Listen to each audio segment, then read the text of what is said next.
Nico, Yeah, what's in the bag? Ryder Cup bag?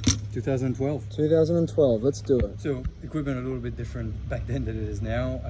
So this is basically the driver that I, made the most out of my career. RAZR Hawk. I was given it on the Tuesday of the Volvo China Open that I won in 2011. Made its way into the bag straight away with quite an iconic shaft as well, like one of those Fuji Motore 8.1. So it was 80 something gram in the driver. I could move it a bit back then, but this is and still now I have a thing for composite heads. Yeah. I think it dampens the strike, and you have the titanium at the front that makes it take off like an absolute rocket. And even now I still use a composite driver, and I think that's what works the best. Then the 3-wood, I've always had a Titleist 3-wood, which was just the right amount of spin. I could keep it low off the tee, and I could hit the ball high and soft and land it really soft on par 5s. And also Fuji shaft. I mean, this is a shaft that has that I've used for a long time. Also 80 something gram, the Rombax, the yellow one. A lot of people really struggle to get out of this, and this is an extremely popular shaft around the 2010 mark.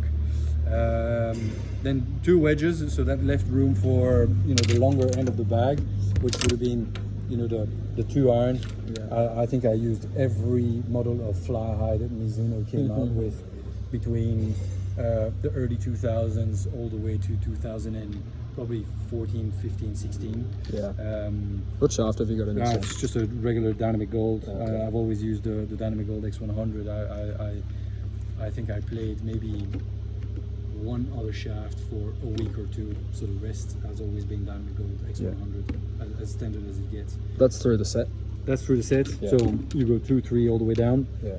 So this was the first blade that Callaway has ever made, which were back then just called the prototype. Yeah. Which where the back then you had to make sure that they had V grooves and not Hue grooves. That's right after the V grooves became the norm. Yeah. And I used those irons between 2007 and I think I then changed to the Apex MB in about 2014, 15, something like that. So I played this model of iron for about 8 years, if not more. Wedges, I've always had Titleist. So this was, we go back, SM4s, a 54 that was bent to 53 with 12 degrees of bounce, and as you can tell by the face, this has seen a little bit of action. The shaft in that one? Shaft, there was a moment where I used S2s. Yeah. Because they were kind of soft, and it started in Australia. When I went to Australia in 2009-10, and I just got 2 wedges out of the rack and liked how the wedge, or how the shaft felt, and kept S2s in my wedges for years actually. And this is the lubber that I used at the Ryder Cup. So again, this is the old logo of the confirming grooves. This is an M grind. You can see like it's also seen a little bit of action. The face as well. But I have a feeling that the M sole sits a little bit differently now than it did back then.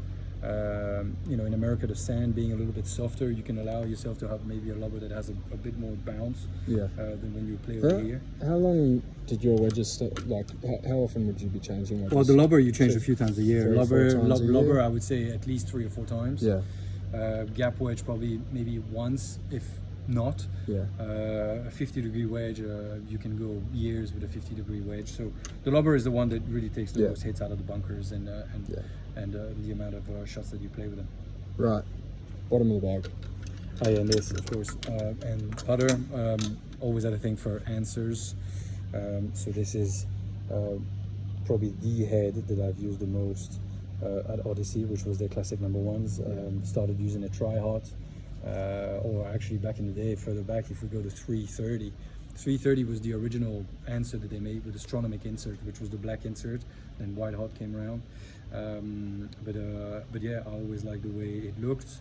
I always liked the way it felt. This neck profile here is through your bags over here as well. Yeah, I've always liked the plumber neck. Yeah. The only difference with this is that this has what we call a pencil shaft, which is a little bit thinner, that has a bit more kick, which I always felt like for lagging and for long putts was always a little bit helpful.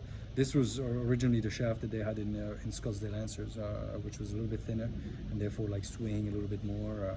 You can see it like if you just swing it nicely like this, you can see that it just moves a little bit differently than a shaft with steps, for example. Yeah. Fantastic. Which ball did you play that week? I always used Pro V1X. I never used the black one. Yeah. I've always used the X. I kind of, I sometimes would like drop a model and just switch every 2 or 3 or 4 years. But I remember playing the 11 for a long time. So I think in 12, I might have been using actually the 09 model, but I always use the red numbers.